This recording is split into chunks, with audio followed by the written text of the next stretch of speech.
I'm back with another tale from the glass-guarded world.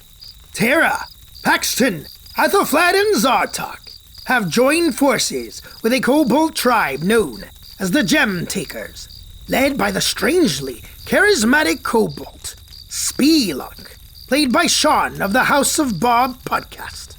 Speelock is not as charismatic as I, Aster Fortuna, bard extraordinaire, but he does all right. You know, you have to work with what you've got. The kobolds are impressed anyway. Where was I? Ah, yes. So the heroes and the kobolds are trying to make their way through the Department of Illusion to confront Ulgor, the leader of the most powerful kobold clan, the Fleshpokers. Ulgor wants to lead the kobold tribes in an attack on an underground drow settlement.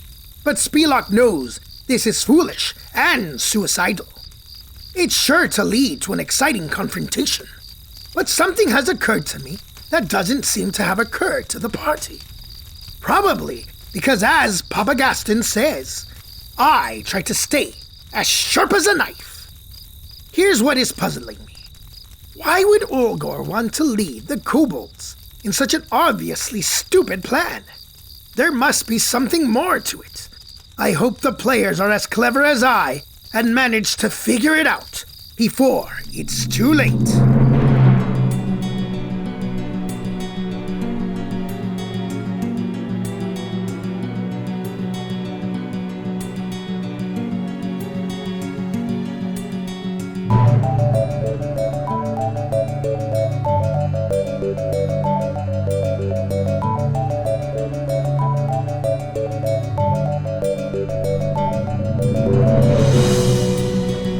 So where to next?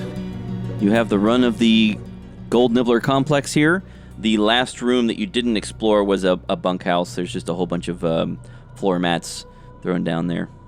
Does this look like it could have formerly even been a wizard complex, or has this floor been so completely changed that it's unrecognizable from what it used to look like? The rooms you've seen so far are pretty much unrecognizable. They have trashed this place. Okay. All right. But like in a good way? Of course. Let's go to the stairwell. Which way do you want to go to do that? You can head back around the south side of the Gold Nibbler area, down this way. I don't know if you can see this down the south side. Or you could head back around to the doors that you tried to initially come through before you got trapped. That sounds good to me, I guess. Mm-hmm. Which one? The north. Head to the north? Doorway, yeah. All right. You head to the north by those doors that are still shut. These doors that look like they're open on the map, they are still shut, actually. You continue around that passage. I don't know, which way do you want to go? Do you want to go sort of back the way you came, west, and then north, and then around? Or you want to go to the east and then north? Or how do you want to go? I say east, the way we don't know. So exploring a slightly different route? Yeah. All right. So no, what's Terra's rule? Always left? No, we're breaking the rules. Actually, that would be always left then. Okay. Yeah, it's fine. You know, it's when exploring unknown areas, but we know that area, so we're fine. All right. So you're exploring this area. So you exit the Gold Nibbler area. You walk past those barricades. You walk under the portcullis. You walk down a hallway to the left, to the east on the map. You turn left down this hallway. And you pass a door on your right that is closed, and there's actually wording on the door. The door actually says on it, "Caution, authorized personnel only." And you walk past that door, I guess? Well, that's us. Wait. I seem to remember some kind of door that has scary things. Okay. Is this the one? Yeah, that's a good guess, yes. There's like scary cats in there. Okay. We won't go into that. Oh, I love cats. No, but like scary cats. The other kobolds all nod. Very scary. Many legs. Many legs. Gross. Can I Like creepy number of legs. Very creepy. Nature check. Like 7? 7 sounds like a creepy number of legs. Yeah, sometimes 7. Yeah. Yep. What'd you get on your nature check? Natural 1. Oh, yeah. It sounds like they're just confused. Sounds they don't know what they're unnatural. talking about. I'm sure it's fine, you guys. All right, so you continue to the east, past the door that is shut, to a large open space. And Athelfly can shine her lantern around in here. You can get a better idea of what's going on. There is what used to be, it looks like some kind of indoor park. You've seen something like this before on the divination level. And you can see at the back wall, the southeast wall, there's sort of a flickering illusion that seems like it's been damaged of a forest.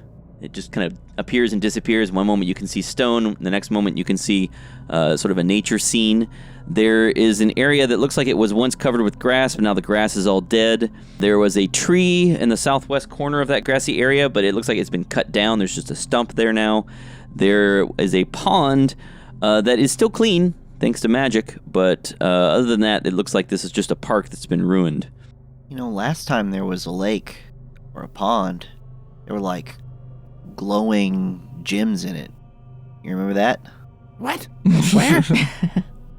We'll In the we'll pond? tell you Yeah. about it. We'll tell you about it later. Let's go check it out. Wait, Seg, go look for the gems. All right. And take Voop with you. It's water. Voop knows lots about water. Seg, the battle-hardened, scarred-up guy with a Rensur, and he walks up to toward the pool. He starts poking at it, looking around, and Voob, the water specialist, she takes up her water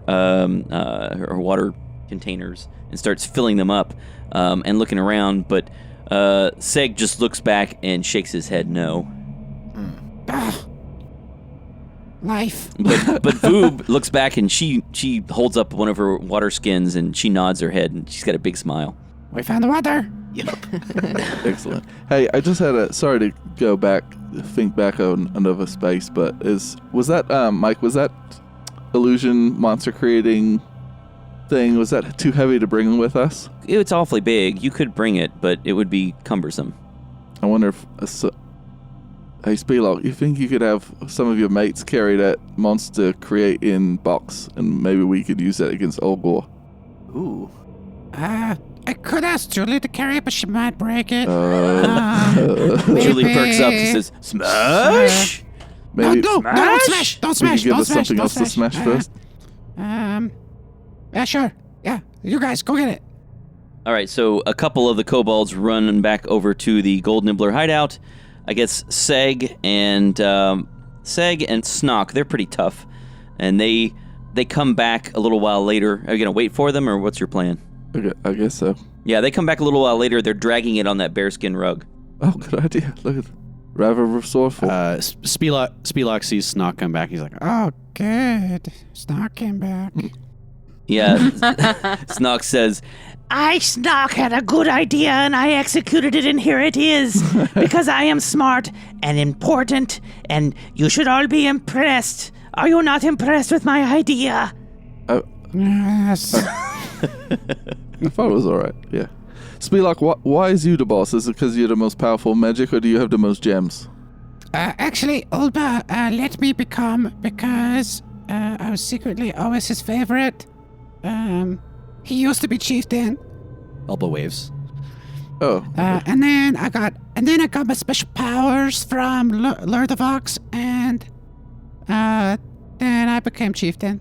Okay, just checking. yeah, Ulba agrees. Where are you headed now? There are some buildings to the north. You wanted to go around those, hoping to get up toward where the Fleshpokers are. Yeah, I guess just keep making our way north. All right, are you going to head this way north or this way north? You got two different hallways there. I don't know how we have two different norths because of that reflection. So, someone pick. This way and this way means north, left and right. Yeah, there are two norths, left north and right north. Well, left then. Left. I should have known. So you walk north. Eventually, you reach the main hallway out, near the entrance area. You do pass a smaller 10-foot wide hallway, and you can see that there are rooms here with open doorways. As you walk by these rooms, from one of them, you can actually hear the sounds of birds. You hear some skittering noises and maybe the sound of a large cat. But you continue onward, I guess. Paxton wants to poke his head in there. All right, which one? This one to the north or this one to the south? The one with the sounds coming from it. All right, so you as you get close to both of them, you can sort of peer inside. The one to the north, when you look inside, it looks like you've just looked into a totally different place. Like, it looks like you're looking into a different world. You can see there is a desert stretching as far as the eye can see, with sand dunes and wind blowing. You can just hear the wind moving the sand around. It just sounds empty. You see some maybe a few bits of scrub cropping up here and there. And then to the south, you see what look like mountains. Neither of these seems to be where the sounds are coming from. They seem to be coming from further down the hallway to the east. But as you look into this mountain range, it looks like the doorway just leads into a ledge in the middle of a mountain range. There are no walls visible. It's just this view, this vista stretches as far as the eye can see. I think this might be an illusion. You think? Was waiting for a pun joke there too. But No. No, Paxton's just using his arcana knowledge to say he thinks this is probably an illusion. yeah, I think you're right. And I will mention, these mountains look weird from your point of view. The mountains in your world that you're used to are basically big lumps of metal. These, that's what you called mountains. These look like giant randomish projections of rock with no particular order to them. They're connected to each other. There's snow all over the place. It's very messy. It's really different from what you're used to thinking of as a mountain. It's much too bright and open out there. Yeah, the illusion magic must be pretty weak. Those mountains don't look right. Yeah, well, that's how mountains look, friend. What? Yeah, we'll show you once we get out of this whole mess. We'll show you what a real mountain is. All right. And you can hear those almost jungle-like noises coming from further to the east. But you're not sure that that's anything important. It's probably just more of these same kinds of rooms. It's a nice view compared to what we've been staring at. Yeah, but it's not real, so Yeah, but it's still refreshing, I think. I don't know. What is real, really? He's got a point. Yeah. I don't know. I guess if you feel refreshed by it, then it's real enough. I mean, we've been underground for so long. I mean, I know that this lot enjoys it, but... Brother, we're still underground. You know that, right? No, I know. I'm just saying it's nice. It's a good idea. It's like a window. Epilema leans over to Julie and says, "Hey, you know what's real?" And she flexes and points to her biceps and says, "These are real." Those are real mountains. What do you want to do? What do you want to do now? You want to continue around this sort of middle passage, or do you want to go back around that long passage to the north? Hey, Tara, you lead the way. Yeah, Tara just doesn't care about Okay, I any will of randomly the select a direction here. thing. Oh, No, no, Tara's about the random thing. now? She's going to the hallway. She wants to get the heck out of here. So you reach this northern hallway. There are 3 doors in the wall here. One to the west, one in the middle, one in the east. Speelock, you're not sure which one goes where. You think the one to the east used to have a pathway around to the north side of the complex, but it's hard to know for sure now. When we just go to the west, back to the original hallway? So Tara says, let's go back to the stairwell, and you head back to the stairwell. You're back at the stairwell. Yep, because we just needed to pass that hallway without the golden nibblers attacking us Okay. and trapping us. Tara's done exploring. Speelock, this is the area that's a little uncomfortable for most of the kobolds because you know that down there are usually undead and up is that annoying janitor thing. That scary thing always telling us to clean up. Oh, he's gone now. Oh, that's going to be good. There's no treasure up there. Don't worry about it. Yeah, Yeah. 0 gems. Oh, okay, good. You guys save me so much time. That's what we do. Yeah. We're fishing. She points to the rubble up In the to the northeast north corner, and so if we clear that up, we go to the Fleshpokers, right? Maybe let's try it. Speelock will step forward, raise his staff in one of his hands, and speak a couple somatic components, waving his hands around and tries to move the mound of earth out of the way using mold earth. Okay. Does that work on soil or rock or both or what? You choose a portion of dirt or stone that you can see within range that fits within a 5-foot cube. You can manipulate it in one of the following ways. If you target an area of loose earth, you can instantaneously excavate it, move it along the ground, and deposit it up to 5 feet away.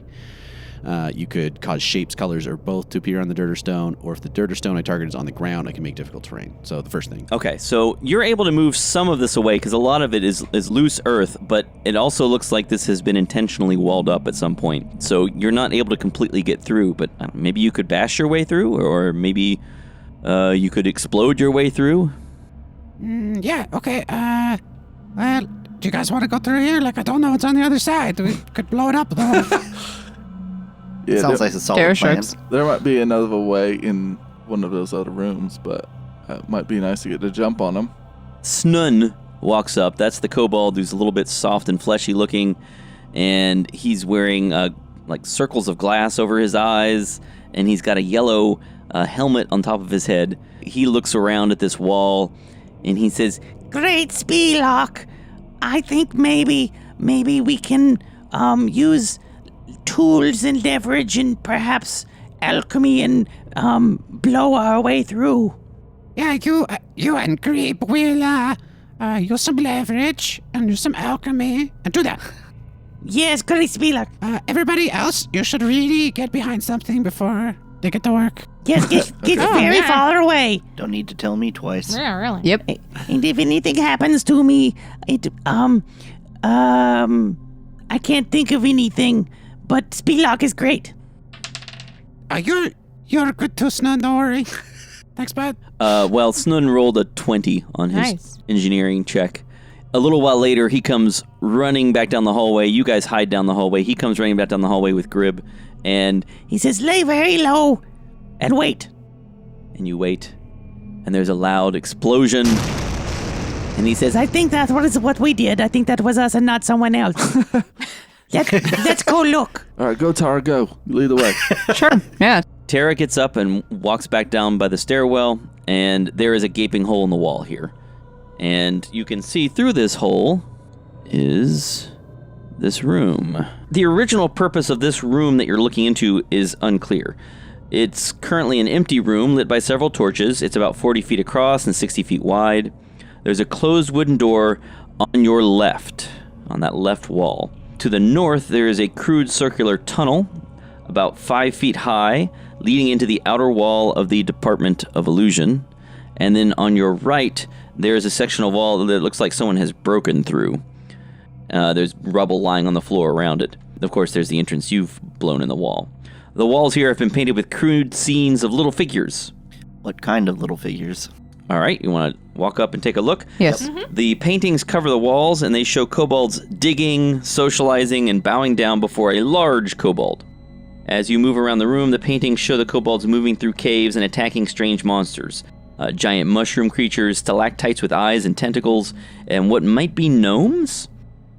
And as you progress, these little figures move into territory occupied by drow elves and begin attacking them. In the paintings, the elves seem implausibly unable to resist the attacking kobolds. An idiot. The end of the painting is not finished. As you're doing this, however, I was gonna say we did make a really big sound, so everybody be ready.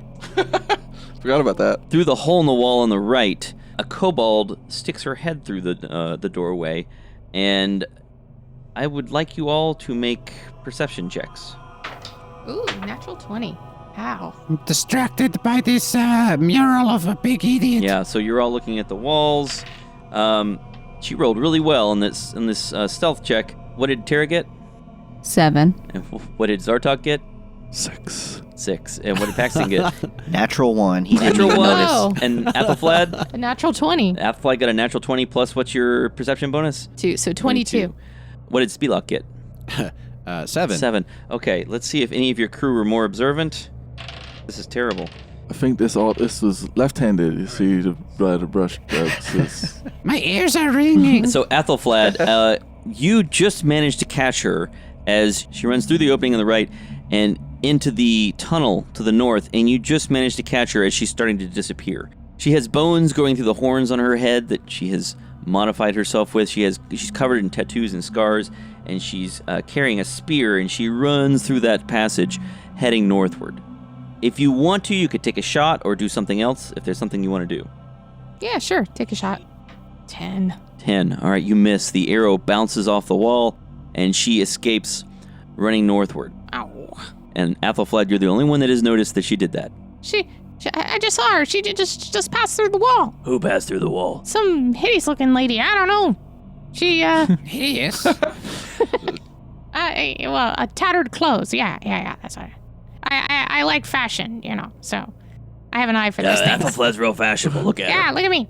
This is what everybody's wearing these Yeah, days. that's what I mean by hideous. The clothes, they were terrible. Oh, So, Tara is looking at the size of that tunnel, like, Yeah, trying- it's 5 feet high. yeah, she's not looking forward to climbing through that.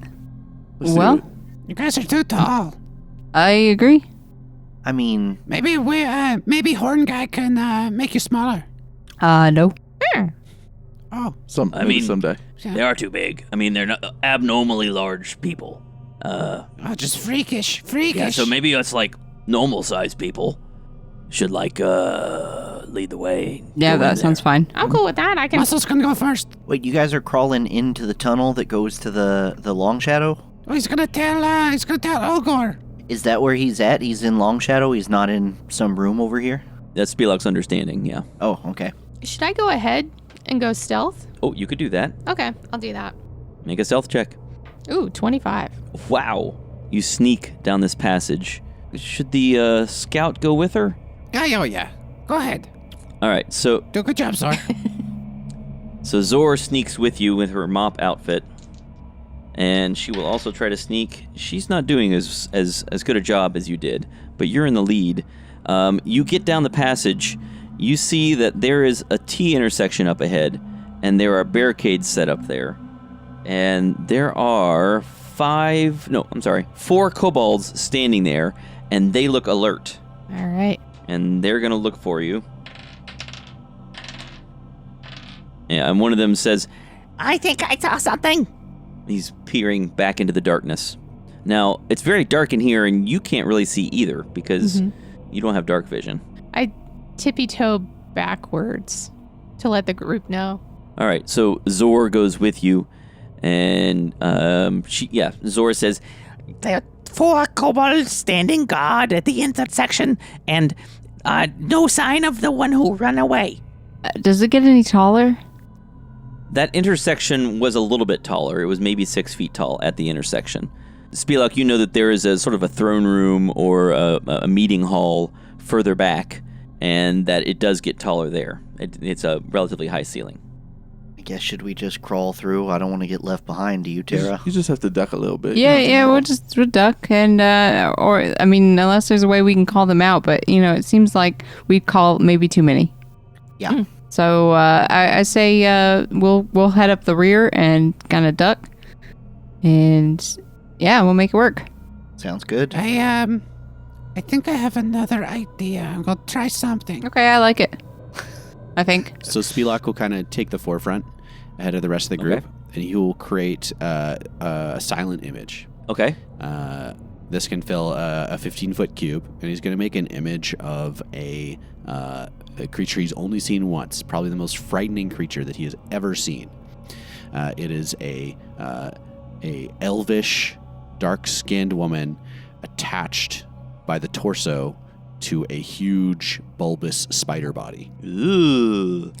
It's a Drider. All right. So this enormous, bizarre creature, it's a drow elf's torso attached to a spider's body, appears in this tunnel. Now, it would barely fit, but I guess you managed to make it sort of squeeze in, and you're going to make it move down the tunnel in front of you? Yeah, so I can make it look like it's moving realistically and everything. Right. The only thing I can't do is simultaneously make it sound like something. Right. Okay. All right. So it's going to be kind of like blocking the sight of us and moving towards the kobolds. Okay. Hopefully Wow. scaring the crap out of That is them. terrifying. We can add in a skittering sound. Yeah, or jingling coins. Zartok jingling coins. No, you gotta add in a skittering. Is Zartok adding some skittering noises? Sure, yeah, once I notice that the spell is All right. creating wow. sounds. Yeah, this is extremely scary. So you move this thing down the hallway, and these kobolds that are standing at these barricades, you can hear them scream in terror. And they go running back down the hallway behind them, screaming, Drider! Drider, there's a Drider! Run! Everybody run or we will die! Drider! All right, move up to the throne room. Okay. So we'll keep moving. We'll keep moving up to the intersection. All right, so you move up to the intersection. I want to know your marching order. Who's where? Zartok's in the back. I guess Epilema is in the front, right? Speelock will be right beside her because he's kind of trying to keep an eye on what the Drider's looking like Okay, and doing. good. Athelflaed, are you up near the front too? Yeah, I'm behind Epilema. Julie is up there too, and probably Seg, the soldier. And then behind them, Tara's up behind the kobolds because she has to squat behind walk. all of them? Like all the kobolds go in front of Tara? I mean, unless one of them wants to be blocked by someone Okay. taller and All right. squatting. And same for Zartok and Paxton? I guess so, yeah. Although Zartok, you need to be kind of near the front so you can make the noises. Yeah, I'll be as far up as I have to be. If right. that means I gotta be way up front, that's fine, I guess. He'll just be uncomfortable. The first 6 of you, you're walking down the hallway, and suddenly you realize you weren't checking for traps because a trap goes off. Oh no. Oops. Yes, there's a trap. And Epilema and Speelock, one of the two of you, you're not sure who, has tripped a tripwire. And suddenly, out from the walls, you hear the sounds of hissing and wind or something. You're not sure what it is. Epilema, I can't believe you did this. Oh, man. I'm so sorry. And small darts come whizzing out of the walls at you. And I need you to make dexterity saving throws. So Epilema and Speelock and Athelflaed and Julie and Seg and Zartok. 18. 18. Athelflaed jumps out of the way, nimbly dodges all of them. Pew pew. I got a 16. All right. Speelock also jumps out of the way. Epilema did not. Oh, actually, no, she has advantage, I forgot, on dexterity checks for traps. She still didn't get out of the way. Can I know the DC before using a luck roll, or do I?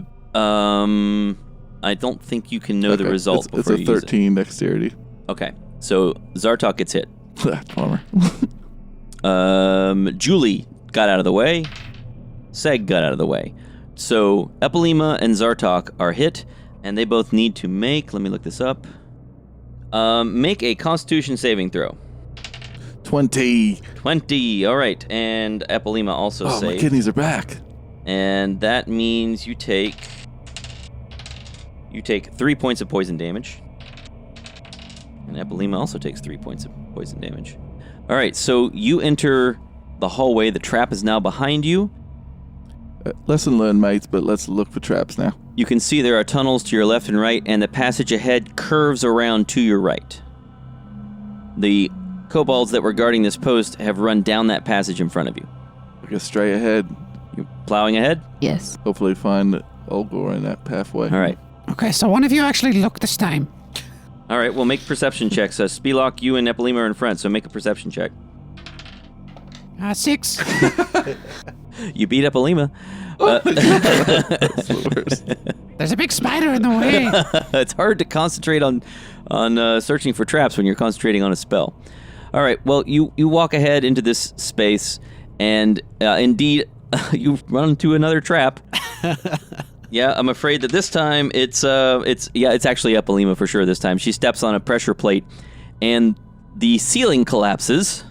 And so I'm going to need everyone, need those same 6 people to make another dexterity saving throw. 17. It's not good, guys. It's not good at all. Tara turns to Paxton and goes, "This is why they never lead." Speelock is going down, guys. What did you get, Speelock? I got a 7.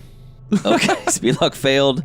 Epilema failed. Athelflaed? 17. All right, Athelflaed jumped out of the way. Whee! Zartok, what'd you get? A natural 20, mate. Oh, Zartok jumps out of the way. Seg and Julie both failed. So, damage from these falling rocks. You take 8 points of damage if you saved. You take 16 if you failed. Whew. Yeah, that's, ouch. That hurts a lot, guys. As all these boulders come falling out of the ceiling. And that makes that immediate area also difficult terrain if it turns out that matters. But that means you can now enter the throne room. Wonder what kind of chair Ulgor has. Oh, actually, I rolled my concentration check for taking that damage, and the Drider's gone. Oh, Speelock fails his concentration check, and so the Drider disappears.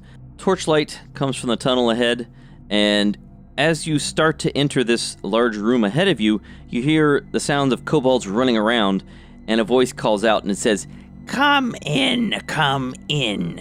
No need to lurk in the tunnel. We can talk. Do you proceed?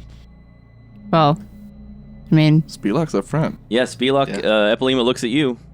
He pushes through into the room, staff in hand, held aloft. The passage opens into a larger chamber, 40 feet by 40 feet, with an 8-foot tall ceiling. There's an enormous kobold, easily 5 feet tall, sitting on a leather chair on the stone platform in the northwest corner of the room. A female kobold in a red robe stands at his side. In front of him are 10 kobolds, the front rank armed with spears and shields, the second rank with short bows. There's a passage out of the room to the north, leading further away from the research complex. Speelock, you know that this leads back to Long Shadows. It's the passage through which you all entered. Please come in and join us. You want something? Perhaps I can give it to you. Speelock. I want that twig. Speelock, you know I cannot give you the twig. I am the leader. Yeah, but you're a crappy one. Oh, your words, they hurt me so. I'm at a loss for words at your incompetence and meanness. Speelock, you do not understand my vision, and that is why you will die. Oops. And we'll find out what happens next week. I'm sorry, guys. I keep breaking the negotiations down. Oh my god.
Thank you! Yes, it is I, Aster Fortuna, Bard Extraordinaire! What an honor it is for you to be here watching me perform! Settle in and get comfortable. We'll be spending a long evening together, just me and what must be, thousands of you. My adoring fans! I know you've come from all over Arrival, and some from even farther, so I won't waste your time with preliminaries. There are just a couple of things I'd like to announce before we start the show. First, if any of you meet a sinister, suspicious-looking person calling himself Nondel the Nimble, let the nearest authorities know immediately. Do not attempt to apprehend him yourself. He is extremely dangerous. Come on then, I've paid you good money. Yes, I know. I'm getting to it. Stay behind the curtain, Sigbert. Also, I'd like to tell you about a wonderful place I've discovered that you should all really check out. It's called Sigbert's Sorceress Stop, and it has all manner of magical goods for sale. It's true. All sorts of magical wares, potions, scrolls, and things you've never imagined. Sigbert is opening his new location right here in Arrival, in the North Market, just 2 blocks from the remains of the Soul Jar. The socks, don't forget the socks. Yes, I'm getting to it. I am a professional, you know. You won't believe this deal. Every time you purchase a pair of magical shoes, and trust me, Sigbert has quite a selection, you will receive a free pair of magical socks that will keep your feet warm on the coldest night. Of course, they keep your feet even warmer when it's hot, and there's a tiny chance of bursting into flame. But that only happened once. You're losing them. Well, we can talk about Siegbert's sorceress stuff again later. Perhaps at the intermission. There are some amazing acts coming up, including your second favorite performer, Mama Sass. Let's start off with one of the biggest, most brilliant hits. But I just want you to know that this was all funded by the brilliant Gaston. Just remember that name. He's part of the government of this city, and he was generous enough to provide us with this incredible performance. You should thank him. He does a lot for your city. I bet he didn't pay 200 gold for an advertisement. Anyway, let's start the performance.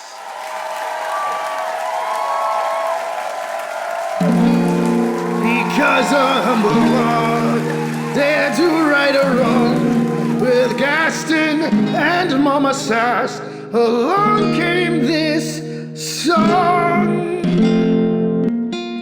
When the bards fought a silver-tongued devil, his army of thugs were not on the bard's level.